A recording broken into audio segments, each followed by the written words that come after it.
beloved Boss Mike Cervera.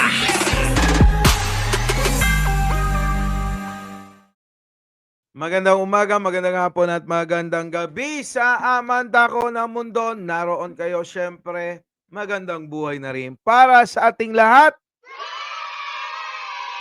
Oo. So, mga kababayan, ganito lang yan. Nakita ko yung video eh. Oo, nakita nyo naman siguro, no? Tatakbo siya, sabi niya, para kay Tatay Digong, hindi daw niya pababayaan. So, alam niyo yung yung tema ng mga sinasabi nila ni Robin, parang iisa, no? Tatakbo lang sila para kay Digong. Naloko na.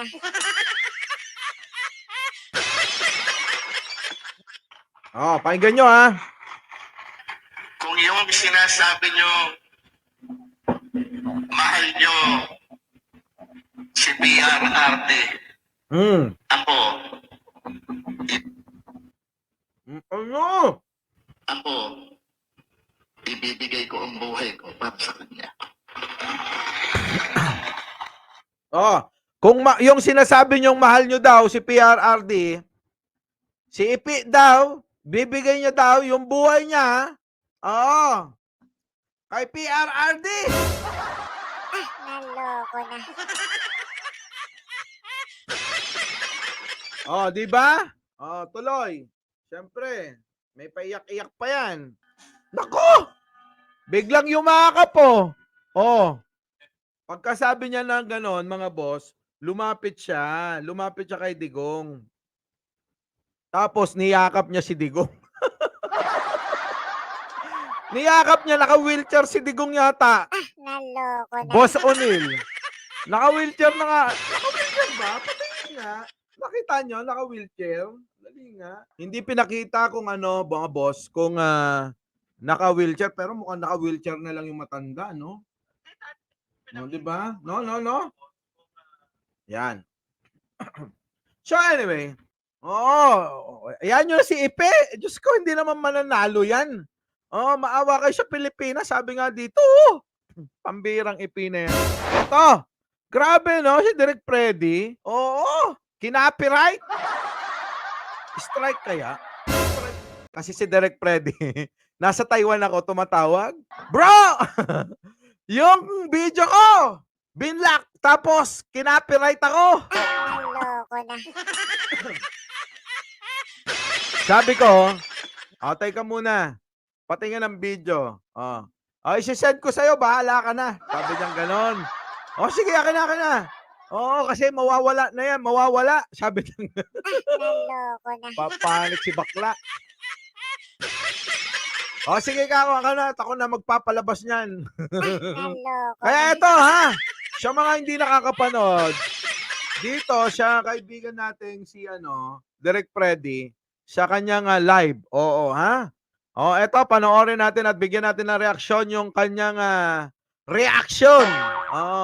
2017, kiniklaim na ng gobyerno ni Duterte na maganda na daw ang ugnayan ng China at ng mga Pilipino dyan pagdating sa West Philippine Sea. Kating ko na dyan. Ngayon, kiniklaim nilang ganon. Eto. Asan ba to? Wait lang. Yan. Eto, pakinggan nyo to. Binigay sa GMA News ang cellphone video na ito, nakuha ng isang mangingisda mula Infanta, Pangasinan habang nasa Scarborough Shoal noong Mayo. Makikita rito ang isang Chino na hinahalukay ang mga isda na nakasilid sa styrofoam box. Kita nyo yung kahayupan nila dyan. Yung mga mangingisda, hirap na hirap magmano-mano manghuli ng mga isda nila, papalaot ng 1 linggo, 1 buwan para makaipon sa mga banyera nila o mga styrofoam para mapuno. Ngayon, yung Coast Guard na sinasabi ni Duterte na mapayapa na daw ang usapan at hindi sila binaabala, ginugulo, pinapayagan mga isda, ayan, ninanakawan pa ng alin, huli. What the fuck? Si Direk Freddy, high blood din kung mag-react to eh. Naloko Kaya, Kaya siguro na-copyright eh. Sinubukan siyang awatin ng mga mangingisdang Pinoy, Pero di sila magkaintindihan. Senyasan lang. At ang Chino, animoy namamalengke. Tuloy lang sa pagkuha. Ngayon, tanungin ko kayo, anong mararamdaman nyo? Hindi Ayan siya na! to kasi hindi naman Ayan ako na! political. Direk! Direk! Naloko na. Yan, Eto kay Direk, totoo tong emosyon niya. Yung kay Ipe, yung pagyakap niya kay Digong, artista yon. Naloko na. Ito yung mga panahon na mga nababalita nun umaasa lang tayo kadalasan sa mainstream media, 'di ba? Nagsulputan ang mga vlogger, noong nag-umpisa ng pandemic, dumami ng gusto. Noon iilan lang Naloko na.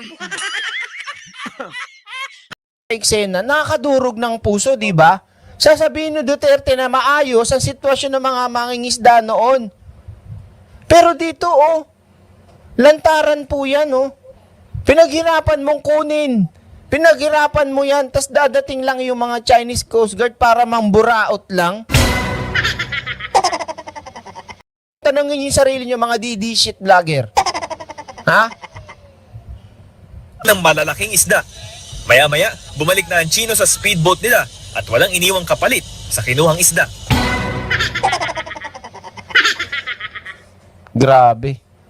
Karaniwan na raw para sa kanila ang pangunguhan ng Chinese Coast Guard ng isda. Ayun tingnan mo para lang namamalengke, nabalita nga yan noon, tayo naman noon, awa na lang mararamdaman natin. Kasi pares kami nila Direk Freddy at ng iba pa na wala naman kaming platform Di ba? Natuto tayo ng pandemic. Eto na.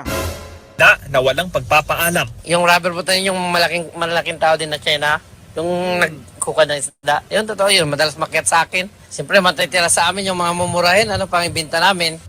Sige nga, anong buhay nangyari sa mga mangingisda nung panahon ni Duterte? Yun!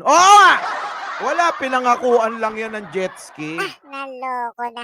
Awa naman talaga yung mga natin, Sabi ko sa inyo, mga salbahe yung mga na yan Garapal yung mga yan Pag nakakuha na, tanggapin na lang namin yung 2 noodles na bigay. Ilan? Teka, palit noodles lang, 2, bago 2 sigarilyo. 2. Anong gagawin nyo para kung hindi ka nagyoyosi? Di ba? Kapalit ng hirap mo, 2 yosi, 2 noodles, tapos kinuha ang banyerang ganyan, malalaking isda mo. Hindi talaga naman buhay ito. Digong! Digong! Naloko na. Ang bote ng alak na ito galing daw sa Chinese Coast Guard. Ibinigay sa Teka muna, bakit may alak? Ano yan? Ay, nako, parang nung unang panahon pa yung yan Nung unang panahon, kalakalan yan. Alam niyo ibig sabihin nun, yung kalakalan nung unang panahon? Bartery! Palitan ng kalakalan, di ba? Walang pera-pera. Palitan ng kalakal. Naloko. Sir, gaano karaming isda ang nakuha ng Chinese Coast Guard kapalit ng item na to? Dami, sir. Kasi ganyan kataas na sa tray, sir. Halos mapuno yun, sir. Naku, isang boteng alak, beer yan Beer yan, kuya Ganyan lang yung binigay sa inyo. Wow, ang lupit. Yung mga mangingisda, sunog na sunog ang kulay sa init ng araw, pangingisda. Kukuha na nyo ng ganyan. Naku, makakapagmura ka talaga Ng isda. At anong uri Sino mumurahin mo? Direk. Naloko na. Direk, sino mumurahin mo? Si Digong o yung in-check? Naloko na. mga isda yun nandun, sir? Talakitok, tapos yung mga pulahan, sir, maya-maya, mga mulmul. Pinipili nila yung mga gandang klaseng isda, sir. Yung alam din nila medyo mahal din. May mga pagkakataon naman daw na pumapalaga mga Pilipinong mangingisda sa mga tangkang pangunguhan ng isda Tingnan nyo, may sarili silang tray. Di ba, Nospi? ng Chinese Coast Guard. Tinakpan niya rin doon sa styrofoam. Sa bodega, iniipit kung na kailangan niyang ipitin yung kamay, iniipit niya. O di walang nagawa, o di alis din sila. Gusto nila magpalit ng ng mga pagkain. Ang ipapalit nila, isang sigarilyo, isang noodles. Ipapayag ka ba naman ng ganon? Mula rito sa Infanta, Pangasinan.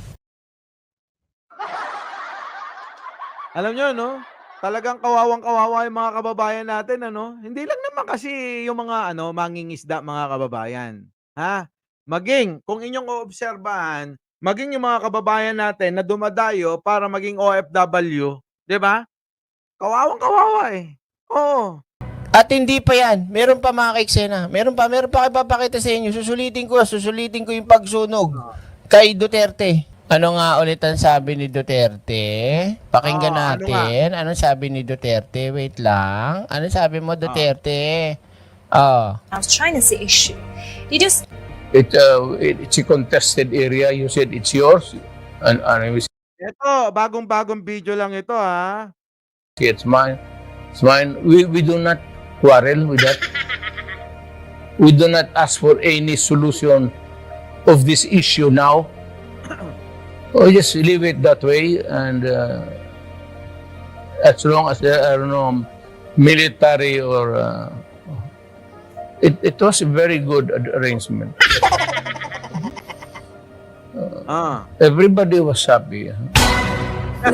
Direct siguro kaya ka nakaka-copyright dyan sa mga music mo eh. Naloko na. Ang hirap-hirap na mga isda. Tapos, kasi sila ang style nga nila, pag hindi nila kayang pumasok ng malaking bangka nila, mamamana sila na, pupunta sila sa Baho Masinloc, di malalim yun. Dadivingin yung mga yan, dala-dala yung pana, tsaka papanain. Ahon, lagay. Balik ulit, pana. Tapos, biglang may Chinese Coast Guard, kukuha pa, lahat ng magaganda kukunin. Tapos ito, yung pana niya, kinuha.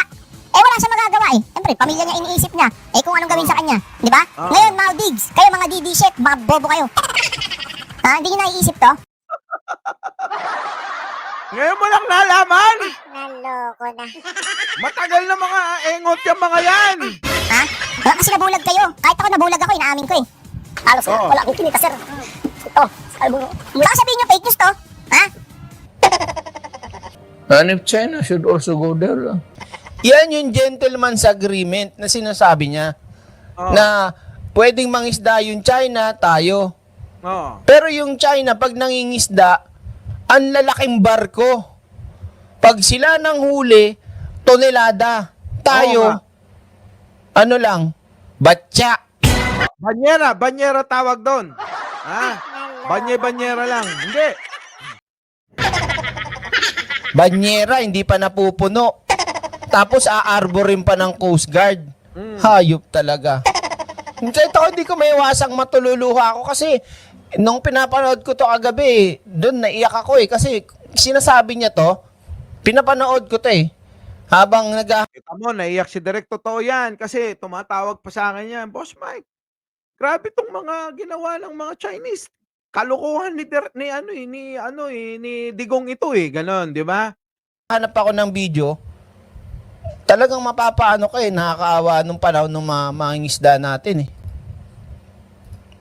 and fish, then go there and fish.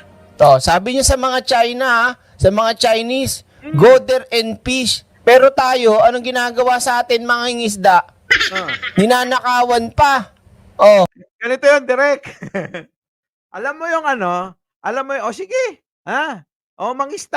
mangisda ka na dyan sa dagat namin. Welcome kayong lahat. Nung nakita nila, sabi ng ng inyong pangulo, mangisda kami dito. Nung nakita nila na, maganda pala rito madaming isda, maraming mahuhuli. Mayroong potensyal itong dagat na to. Atin na to, ariin na natin. Naloko na. Diba? Inari eh. So if the catch is already enough, then they can sail back home. Tingnan nyo. Diba?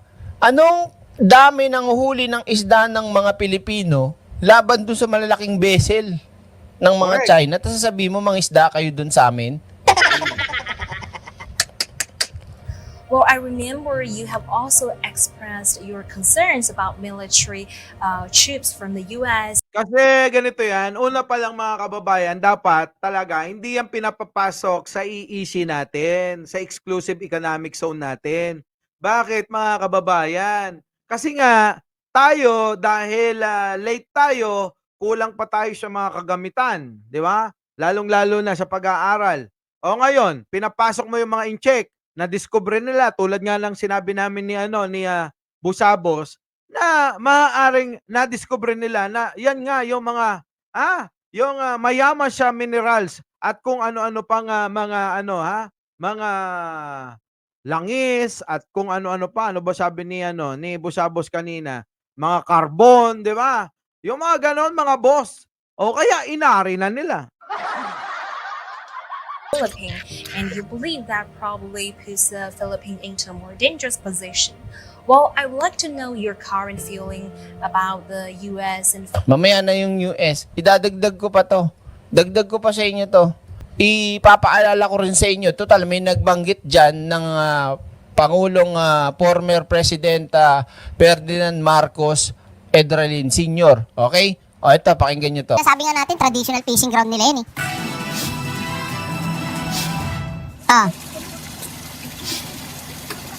Ba meron din palang ganyan, Taytay Palawan. Kasi may nahanap ako dito eh. Wait lang. Ito. Pakinggan nyo to mga kaiksena. Hindi ko na inano yung sa mga mangingisda. Pakinggan nyo to sa panahon ng senior natin na presidente na si former President Ferdinand Edralin Marcos Sr. Ngayon, anong nagawa ng Marcos Sr. dyan? Gets nyo? Ito na! 1976! Oo, sige na. Ito na, pasok, direct. Tira! Na ituloy kahit pinigilan siya ng China, 'di ba kasi ano pa nung panahon ni Marcos Sr., 'di ba? Ni Apulacay. Yung kahit hindi man gano'n ka-high-tech yung ating mga kasundaluhan, pero kung tayo magpakita noon nung araw, talagang makikita mo na parang nakakatakot, 'di ba? Biruin nyo, sa panahon nung ni Apulacay, nagawa yan, no? Ilan? 7 balon ang nahukay nila. Hindi napigilan ng China. Si Duterte, anong ginawa ni Duterte ngayon? Nakipag-agreement. Ay, oo. Secret agreement. Sabi ni Pangulong Bongbong Marcos, hindi gentleman's agreement yun. Naloko na. Everybody is happy. Ulol. Sinabi noon, hindi yung inat. Hoy! Alam mo, kaya alam ko na kung bakit ka na-copyright direct. Kaya ka inano eh. Naloko na. Julul! 1.7 isang survey ship ng Department of Energy na nagsasagawa ng seismic study sa Reed Bank. Diyan na nagsimula. Itinaboy ng 2 barko ng China. Cut. Eto cut muna natin dyan. So, pinakita ko lang sa inyo kasi may nag-comment kanina ng about sa ating dating Pangulo na si Apulacay, ano. Ngayon, tutuloy natin yung interview ni Duterte. Pakinggan natin. Ano pang, US to, di ba? Sige, US muna tayo. Meron pa kasi ako ipapakita sa inyo about sa mga mangingisda. Philippine military cooperation currently, and also I would like to know whether or not it caused more controversy and concerns among Philippine people. Yung interview na to, yung tinatanong nitong reporter na to, leading masyado eh. Kaya to si Duterte, sagot ng parang maamon tupa. Kahit na kasinungalingan yung sinasabi, sige, para lang hindi mapaya sa China. You know, there is a quarrel going on because there is America Sinisina naman yung Amerika. telling everybody, okay, you fight, do not be afraid because we are here. May nagsasabi ng mga DDS vlogger at saka DD shit vlogger at saka mga DD shit supporter. Sabi nila, kahit si Duterte, sugurin daw, banggain daw, may mga ganon, o girahin nyo daw. Kasi nandyan yung Amerika. Mga bobo!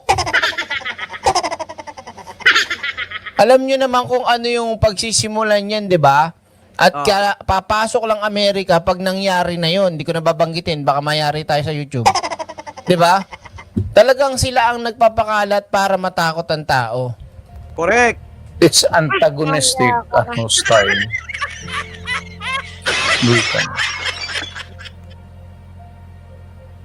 We have bilateral relations with America, and but if your foreign policy is crooked, Crooked kanino? Tanda! Pinagsasabi mo dyan. Crooked dahil kanino kaya? or it favors one country, and being sometimes hostile because you are with America, then everything is wrong. That is the problem. In the Taiwan's issue, Grabe, sip-sip ano talaga si Duterte sa China. Pakinggan nyo to. we do not think of it. Ano nga, sobrang sip-sip talaga niyan. Diba? Ayan na nga, oh. Knowing that it is illegal because it is part of China sovereignty. How do you Eh, ba't ikaw nagsasabi? Hindi, tanong ko lang. Di ba? Ayaw mo di bang isipin pakialaman yan? Ba't ikaw nagsasabi? think that China and Philippines can go back to the track of Trip niya lang yan, oo. Alam mo naman, pag naka-fentanyl, di ba, mahilig mag-trip. Tingnan mo yung mga, chika babe. Trip niyang halikan sa madlang people, okay lang yun. Di ba? Yun ang gustong-gusto ng mga, mga DDS. Yung mga malamanyak, gano'n, ha? Di ba? dialogue and negotiation around the South China Sea issue. We will just have to wait. Anong wait yan? Anong aantayin namin? Duterteng wait na sinasabi mo? Anong sabi niya dito sa you cannot talk to the guy. Ang sinasabi niya yung presidente. You cannot talk to the guy because it is the Americans who will tell them what to say to you. Paano mo nalaman talagang gano'n na nangyayari, Duterte? Ang galing mo, ah. So,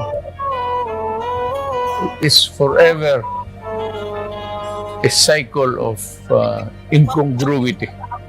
Alam mo, Derek, kaya niya nasasabi niyan, sabi nga dito, si Digong lang ang president na kahit tapos na feeling, siya pa rin ang dapat na masunod. Pakin mo, Digong. Remember that we do not have any quarrel with China. We know that if it would come because of the Americans at that. So we cannot. Budol.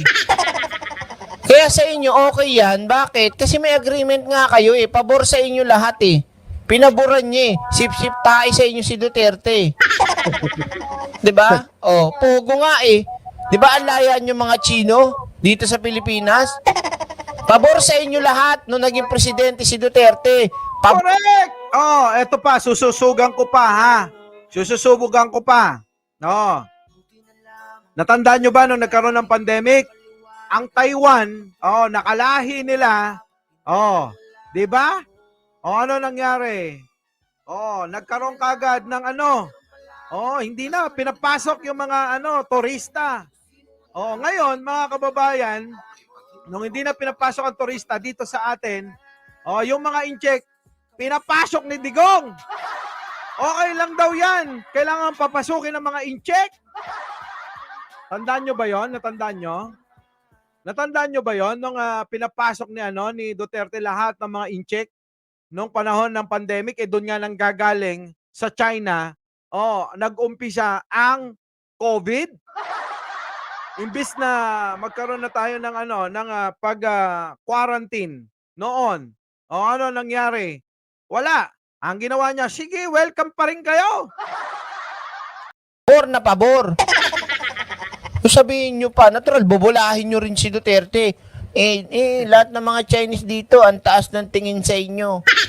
Malakas ka pa rin. Anong powerful sinasabi nyo? May powerful bang sinungaling? Direct. Ginawang Diyos. Sino? Si Xi Jinping ni Duterte. Sa madaling salita. Ginawa niyang Diyos eh. Alam mo yun, halos lahat na lang nasabihin ni Xi Jinping sa kanya, ng China sa kanya, sunod-sunuran parang aso. Ganon. Di ba? Ganon ang ginawa eh. Kaya dumami ang COVID eh. Sabi pa rito, kasabwat pa niya yung DOH secretary na si Poke. Totoo yan. At least naalala nyo pa pala yun. Huwag nyo kakalimutan yung mga ganon, ha. Pasok. Wala akong sinabi, ma'am. Maawa ka sa akin, ma'am. Papatayin ako ni Marcos niyan. Wala akong sinabing adik.